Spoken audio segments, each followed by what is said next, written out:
Olá, tudo bem? Eu sou o Alan Costa do AAA e hoje trazendo para vocês, meio que em primeira mão, uma ideia a respeito de como a gente pode utilizar um framework, uma espécie de modelo, para entender de que forma aplicar inovação orientada ao cliente de maneira prática.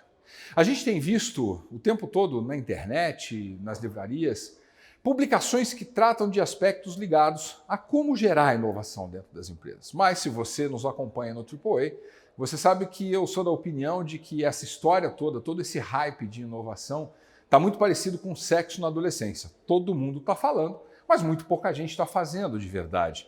E aí, a maioria das contribuições que nós temos visto no mercado acabam falando especificamente sobre um tema ou outro ligado à inovação, por exemplo, a experiência, como se entregar uma boa experiência ao consumidor fosse a tradução de inovação. Conveniência, como se proporcionar soluções convenientes ao consumidor fosse inovação. E todas essas coisas, de fato, são inovação. Mas quando nós as analisamos de maneira estanque, a gente corre o risco de criar um bicho meio torto, um bicho meio manco, porque falar de inovação de uma maneira concreta, em primeiro lugar, é muito menos palavrinhas bonitas, palavrinhas daquele jogo corporativo, do que qualquer outra coisa. E em segundo lugar, tem que ser colocado dentro de uma perspectiva que seja aplicável, que seja traduzida naquilo que é a grande motivação para se gerar inovação, que no final do dia é gerar algum tipo de facilidade para o nosso cliente, para o nosso consumidor, usando todo esse arcabouço de possibilidades que estão à nossa volta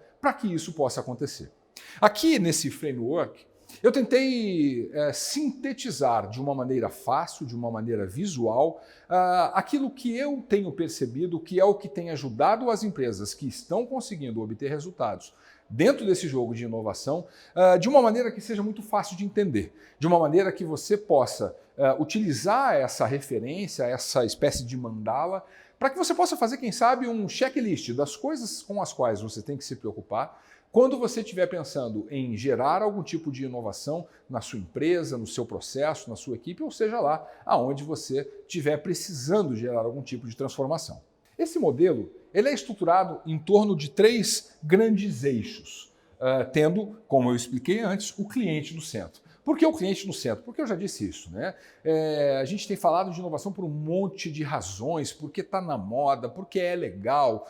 Cara, gerar inovação faz sentido por causa de uma única coisa, por causa do cliente. No final do dia, isso tem que gerar nota fiscal, isso tem que se reverter em valor percebido pelo cliente, para que isso possa de alguma maneira ser aplicado, para que isso possa de alguma maneira ser considerado uma inovação concreta. Então no centro de toda essa brincadeira aqui está o cliente. E em torno desse cliente, a gente tem 3 grandes dimensões. Uma dimensão chamada eficiência, uma dimensão chamada experiência e uma dimensão chamada conveniência. Por quê? Porque eu acredito que é a soma dessas 3 coisas que caracteriza a inovação. Como eu também já disse, analisar só o aspecto da eficiência, só o aspecto da conveniência ou só o aspecto da experiência, eu acredito, limita muito a nossa capacidade de entender inovação com todo o seu espectro amplo, com todas as suas possibilidades. Então, ao longo desse tempo que nós vamos passar juntos aqui, eu vou tentar explicar para você qual é o racional por trás de cada um desses eixos e vou tentar explicar para você também quais são os 7 pilares que sustentam cada um desses eixos para que você possa, de alguma maneira, planejar a sua entrega de inovação dentro do seu ambiente. Nós vamos começar falando da dimensão eficiência. Como eu disse, temos aqui 7 pilares que seguram esse primeiro pilar de pé, o pilar da eficiência. Esses pilares começam pela ambidestria. O que é a ambidestria? A ambidestria é uma característica mais facilmente compreensível quando nós falamos de pessoas ambidestras. Pessoas ambidestras são aquelas que conseguem escrever tanto com a mão direita quanto com a mão esquerda. Quando a gente leva este raciocínio analisando o universo da eficiência a serviço de inovação para o mundo empresarial, a gente fala de ambidestria para caracterizar empresas que são capazes de fazer 2 coisas que, teoricamente, e até pouco tempo atrás, eram meio que inconciliáveis. Que coisas são essas? De um lado, alto índice de espaço para criatividade e inovação. De outro lado, alto índice de eficiência em processos. E por que essas coisas eram tidas como incomuns, impossíveis de serem conciliadas? Porque ambientes que são inovadores e que têm espaço para inovação, tipicamente são ambientes um pouco caóticos. São ambientes onde há espaço para improviso, espaço para experimentação e erro. Do outro lado, empresas muito focadas em processo e em eficiência são empresas que não têm esse espaço para criatividade, não têm esse espaço para inovação. Por quê? Porque é óbvio, experimentação e tentativa e erro não são compatíveis com processos altamente eficientes. Mas hoje nós sabemos que empresas que querem inovar têm que ser capazes de conciliar essas duas coisas. O maior exemplo que a gente tem, ou um dos maiores, é o Rock in Rio.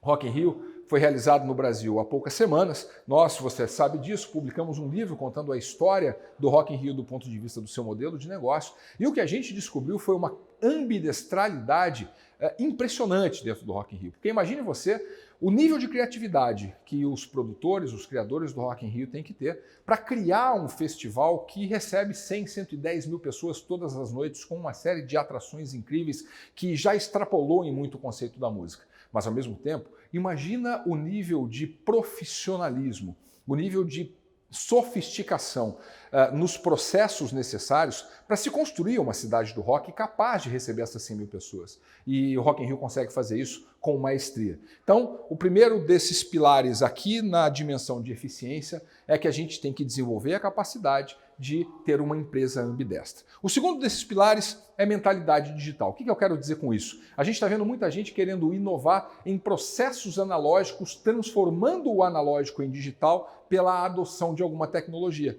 mas sem mudar o raciocínio, a mentalidade que está por trás desse processo, tentando transformar aquilo que é digital num digital que tem tecnologia analógica agregada. Um exemplo concreto disso, eu sempre falo do exemplo dos hotéis, que adoram nos colocar um trabalho que não deveria ser nosso quando a gente chega num hotel, que é aquela fichinha da Embratur famosa que provavelmente você também já teve que preencher para entrar num hotel. Outro dia, numa das viagens que fiz, e eu viajo muito, eu cheguei num hotel que o rapaz abriu a tela do computador e começou a me perguntar uma série de coisas, eu passei as informações que ele pedia e ele imprimiu a ficha da Embratur para que eu assinasse. Ou seja, eu não precisei preencher a ficha, é verdade. Mas o processo continua analógico. Ele só tirou do papel e transportou para o computador agregando algum tipo de tecnologia.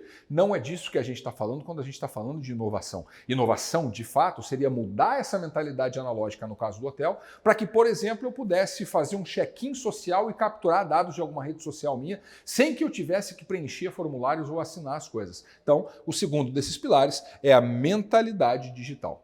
Terceiro pilar, Big Data e demografia. Estamos vivendo num mundo que produz dados como nunca antes na história. E esses dados nos dão uma série de pistas sobre tudo o que está acontecendo à nossa volta, inclusive sobre os nossos consumidores, sobre os nossos clientes. Empresas que estão conseguindo gerar inovação de maneira acelerada e efetiva são empresas que têm como um dos pilares da eficiência aprender como utilizar essas informações oriundas de grandes repositórios de dados, muitas vezes conectando isso com aspectos demográficos. É o que, por exemplo, o Alibaba fez na China, quando ele identificou mais de 100 milhões de idosos que não faziam compras por comércio eletrônico porque não conseguiam utilizar os aplicativos móveis nos seus celulares porque as fontes eram pequenas.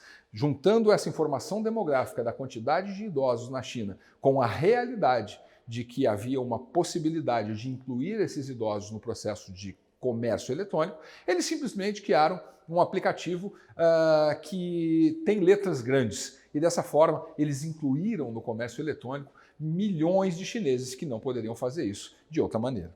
O quarto desses pilares é integridade e propósito. Eu não acredito em empresas que sejam inovadoras que não consigam estabelecer esse pilar de integridade e propósito de uma maneira muito claramente estabelecida.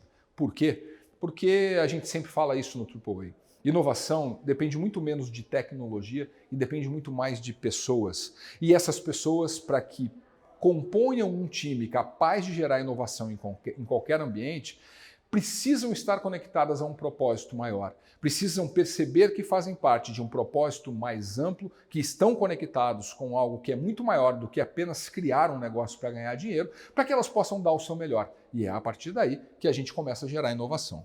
O quinto pilar é engajamento com o cliente. E aqui eu não estou falando de foco no cliente. Até porque a gente vê um monte de empresa por aí que diz que tem foco no cliente, mas quando a gente vai ver no final do dia, a coisa não é bem assim. Você provavelmente em algum momento da sua vida deve ter recebido uma ligação do gerente de um banco que diz que tem foco no cliente e ele te ligou para te oferecer algo como título de capitalização. É sério que uma empresa que tem foco no cliente liga para alguém para oferecer título de capitalização? E isso não faz o menor sentido. Quando a gente está falando de engajamento com o cliente, é a possibilidade de co-criar as soluções que vão resolver os problemas desse cliente de uma maneira conjunta, de uma maneira integrada. É envolver o cliente nos processos da corporação de maneira que ele quase que se funda àquilo que a gente está fazendo e se sinta parte de todo o processo de entrega do valor que se espera entregar. O sexto pilar, sistema de recompensas. As pessoas vão atrás daquilo que elas são motivadas a ir. E dentro das organizações, evidentemente, nós temos sistemas de recompensas. O que eu quero dizer com isso? Empresas que são capazes de inovar, tendo como uma das suas dimensões uma eficiência voltada à inovação, são empresas que têm um sistema de recompensas que reconhece não apenas os produtos que dão certo, mas que reconheça também aquilo que não dá certo. Empresas que querem ser inovadoras precisam ter espaço para experimentação, precisam ter espaço para que as pessoas tentem coisas novas, para que as pessoas experimentem. E aí, à medida em que criamos mecanismos de recompensa, que muitas vezes até podem chegar a recompensar o erro, desde que o erro seja um erro que faça sentido, um erro tentando criar algo verdadeiramente inovador, conseguem caminhar a passos mais largos na direção de se tornarem eficientes do ponto de vista da inovação. E o último desses pilares é o que eu batizei de soft skills. Nós continuamos, na maioria das empresas, contratando pessoas baseado naquilo que elas sabem. Qual é a formação, qual é o curso, onde é que elas estudaram? E no final do dia, o que faz a diferença no processo de inovação não são essas competências, são aquilo que o mercado convencionou chamar de soft skills, que numa tradução aproximada é o que a gente faz com esse conhecimento que a gente tem. É a capacidade de atuar colaborativamente, é a capacidade de atuar em equipe, é a capacidade de estabelecer conexões, a capacidade de abstração, de enxergar o todo, de fazer conexões para se criar projetos, produtos e propostas que sejam verdadeiramente inovadoras. Então, são esses os 7 pilares da primeira dimensão desse nosso modelo, desse nosso framework, que é a dimensão da eficiência. Muito bem, a segunda dimensão, que se soma à dimensão de eficiência, é a dimensão da conveniência. Nós temos falado muito a respeito disso. Uma das grandes sacadas hoje, quando nós pensamos em gerar inovação, é olhar para a inovação como uma possibilidade de gerar conveniência para o nosso consumidor. E aí a gente começa aqui pelo fator humano. O que eu quero dizer com fator humano? Conveniência é algo que faz sentido para as pessoas. Então, muito mais importante do que ter aquele olhar para a tecnologia que a gente às vezes critica aqui no AAA, é ter o olhar para o humano. É o fator humano que determina de que forma essa conveniência vai ser gerada e de que forma o valor a partir dessa conveniência vai ser percebido pelo nosso cliente. O segundo desses pilares é o que o mercado batizou de e-commerce ou automated commerce, o comércio automatizado.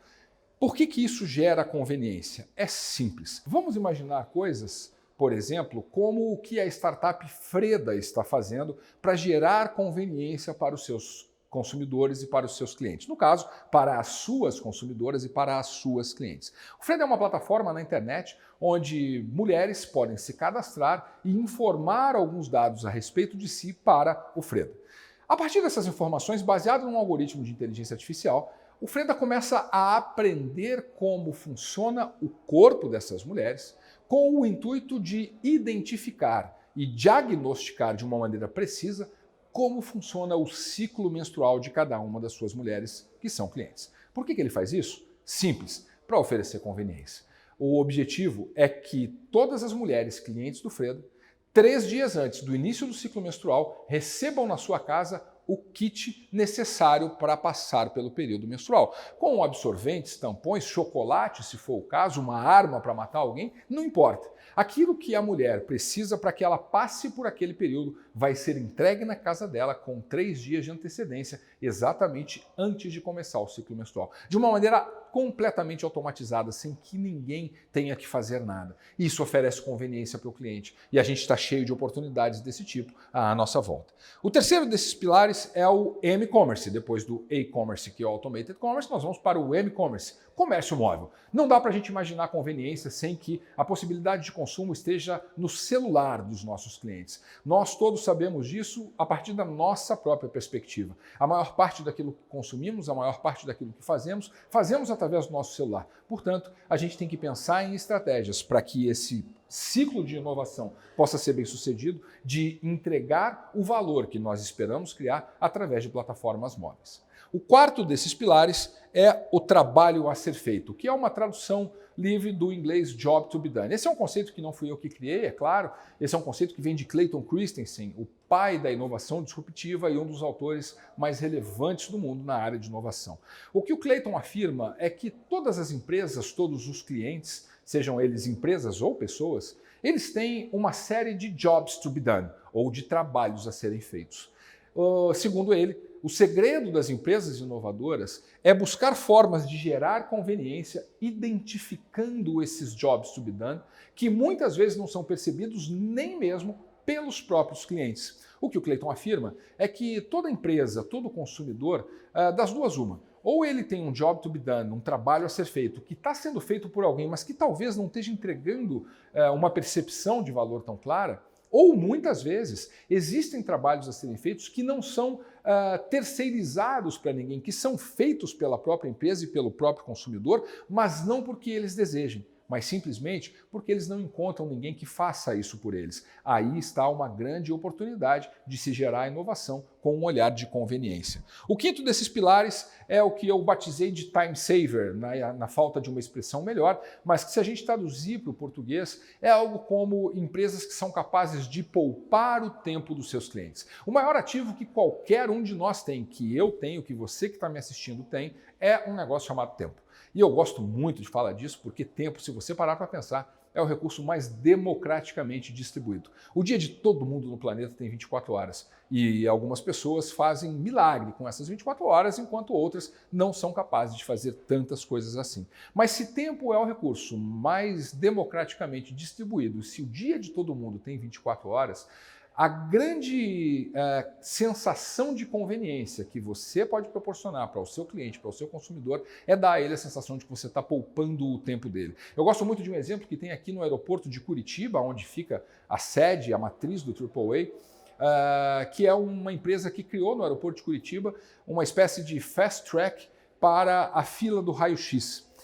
Isso é sensacional, isso dá uma percepção de valor pela economia de tempo que me gera, que é imensurável. Eu viajo muito, porque a minha atividade profissional me exige, e cada vez que eu vou ao aeroporto, a única coisa que é imponderável no meu cálculo de tempo para que eu não perca o voo é a fila do raio-x. Às vezes eu chego lá, não tem ninguém. Às vezes eu chego lá, a fila está lá fora no aeroporto, eu tenho meia hora para passar naquela fila. Portanto, cada vez que eu vou ao aeroporto, eu tenho que prever meia hora para passar na fila do raio-x. Na maioria das vezes, essa meia hora é perdida, porque não tem tanta gente assim no raio-x. Muito bem, o que esses caras fizeram por mim? Eles criaram um cartão que me dá acesso a uma fila de raio-x que é exclusiva para quem tem esse cartão, de quem é associado a esse serviço. Esse serviço me custa R$ 299 por ano. Eu pagaria com tranquilidade uma soma muito maior do que essa, porque o que esse serviço faz por mim é poupar tempo útil da minha vida. E isso é uma coisa que, para mim, absolutamente não tem preço. O sexto pilar dessa segunda dimensão de conveniência é o que eu chamo de presença invisível. O que é presença invisível? É a capacidade que você tem que ter de dar ao seu cliente, ao seu consumidor, a sensação de que você sempre está lá por ele, mas de uma maneira que não seja intrusiva. Muitas empresas, ao tentarem fazer isso, acabam passando uma imagem de que, cara, você está incomodando o cliente, você está perto demais do cliente, mais do que você deveria. A grande sacada é procurar formas, encontrar maneiras de, sempre que esse consumidor, esse cliente precisa de você, que ele tenha a sensação de que você está lá. Seja no celular, seja através de uma plataforma, seja de que forma for. Mas isso gera proximidade e isso também aumenta a possibilidade de explorar essa dimensão de conveniência. E o último pilar da dimensão conveniência é o que eu chamo de entrega, que nada mais é do que a entrega. É como você entrega aquilo que você está prometendo. É como você tangibiliza o valor que você pretende criar. E aí a gente vai cair no chavão. Eu não gosto muito de usar os exemplos das grandes empresas que estão mais do que batidos, mas a gente não tem como fugir da Amazon quando a gente fala disso. A Amazon tangibiliza a entrega da conveniência que ele oferece para o cliente de uma maneira como nenhuma outra empresa provavelmente é capaz de fazer isso, criando todos os tipos de artifícios para que, desde o momento em que o consumidor comece a interagir, a ter uma experiência, que é a nossa próxima dimensão, no site da Amazon, até o momento em que a entrega de fato aconteça, para que tudo isso aconteça sem nenhum tipo de atrito e dê ao consumidor a sensação de que tudo o que a Amazon faz por ele é entregar conveniência. Muito bem, e a última dimensão desse nosso modelo, desse nosso framework de inovação orientada ao cliente, é o que eu chamei de experiência. Vivemos a era da experiência. Super legal, mas como é que eu tangibilizo isso? O primeiro desses pilares é o que eu chamei de personalização. Hoje nós temos tecnologia para transformar cada um dos nossos consumidores num ser único, num cliente único, criando possibilidades de personalização que eram impossíveis até então. A Lego, por exemplo, é uma empresa que faz isso com maestria. A Lego criou uma loja onde você pode entrar, tirar uma foto do seu rosto e criar um joguinho daqueles com um conjunto de peças de Lego para montar o Lego do seu próprio rosto. Esse é o extremo da personalização e caracteriza de uma maneira muito bacana o tipo de experiência que você pode entregar quando enxerga a personalização por essa perspectiva. O segundo dos pilares é o modelo de negócio centrado no cliente. Pode parecer óbvio, mas quando a gente olha para o modelo de negócio das empresas, na maioria das vezes esses modelos de negócio não estão centrados no cliente. Esses modelos de negócio não colocam o cliente no centro da equação e constroem a experiência a partir dessa perspectiva. Eles o fazem de fora para dentro. Essa é a razão de insucesso de muitas e muitas empresas que criam produtos que poderiam até ser bons, mas que na hora de fazer a entrega que está prevista lá, na nossa dimensão de conveniência, acabam fazendo isso de uma maneira que não faz sentido para o cliente, porque a gente sabe disso.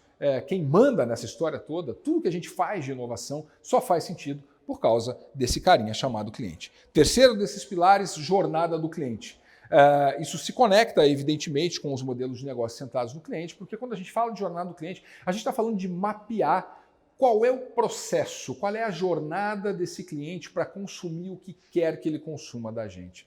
Mais uma vez, isso parece óbvio, mas a maioria das empresas estão pecando nesse aspecto, em entender aquilo que é importante pelos olhos do cliente e não pelo olhar de quem está entregando esse serviço ou de quem está entregando esse produto. O quarto pilar é atrito zero. Para a gente proporcionar uma boa experiência, a gente tem que tirar o atrito da equação. Não é possível entregar experiências com atrito. Por exemplo, a gente está vivendo a explosão das patinetes em São Paulo. E uma das razões pelas quais aquilo funciona tão bem é porque não tem atrito. Você baixa um aplicativo, usa o aplicativo para fazer a leitura do QR Code do patinete, o patinete está desbloqueado, você pega, anda e deixa aquele patinete onde você bem entender, basta deslizar o dedo no aplicativo e o seu patinete está bloqueado e devolvido para a empresa que empresta, que aluga ele para você. Empresas que têm tido sucesso em gerar inovação estão conseguindo retirar o atrito da experiência de consumo do cliente. O quinto pilar é o que eu chamo de indulgência. O que isso quer dizer? Nós vivemos num mundo absolutamente maluco. Estímulo de tudo quanto é lado, pressão de tudo quanto é lado, uma espécie de neurose por uma vida perfeita, em que a gente tem que ser perfeito em tudo, tem que dar conta do estudo, tem que dar conta do trabalho, tem que dar conta da família, tem que dar conta da saúde, ser malhadão, malhadona, ir para a academia, tem que fazer tudo funcionar com perfeição. A gente sabe que isso não existe. Mas, de alguma maneira, a pressão que a sociedade coloca dentro desse contexto faz com que, por exemplo, o Brasil seja o país mais ansioso e mais depressivo do mundo, por incrível que pareça. Isso tem feito com que as pessoas busquem pequenas indulgências no dia a dia.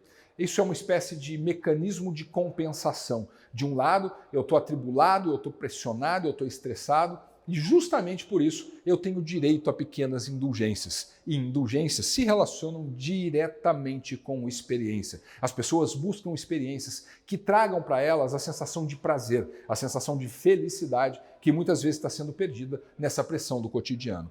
O sexto e penúltimo pilar é o que eu chamo de proposta de valor, que o exemplo que eu dei há pouco na fila exclusiva do raio-x de Curitiba ilustra com perfeição. Embora aquele serviço me custe R$ 299 por ano, a proposta de valor que me é entregue é infinitamente superior. A gente tem que parar de falar em preço quando está falando de experiência e falar em valor. Qual é a percepção de valor que eu estou sendo capaz de entregar para o meu cliente, porque isso vai determinar qual é o preço que eu vou poder cobrar por isso. E, por fim, o último desses pilares é o que eu batizei de empatia.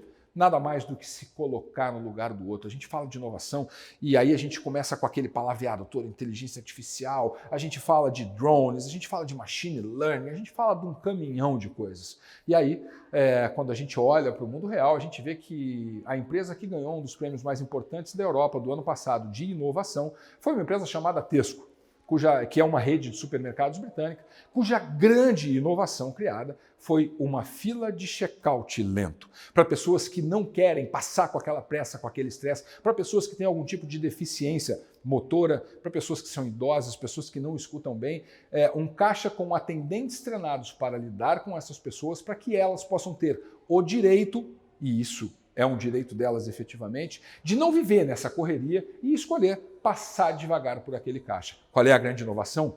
Empatia. Perceber aquilo que o nosso consumidor precisa para entregar isso para ele de uma maneira simples.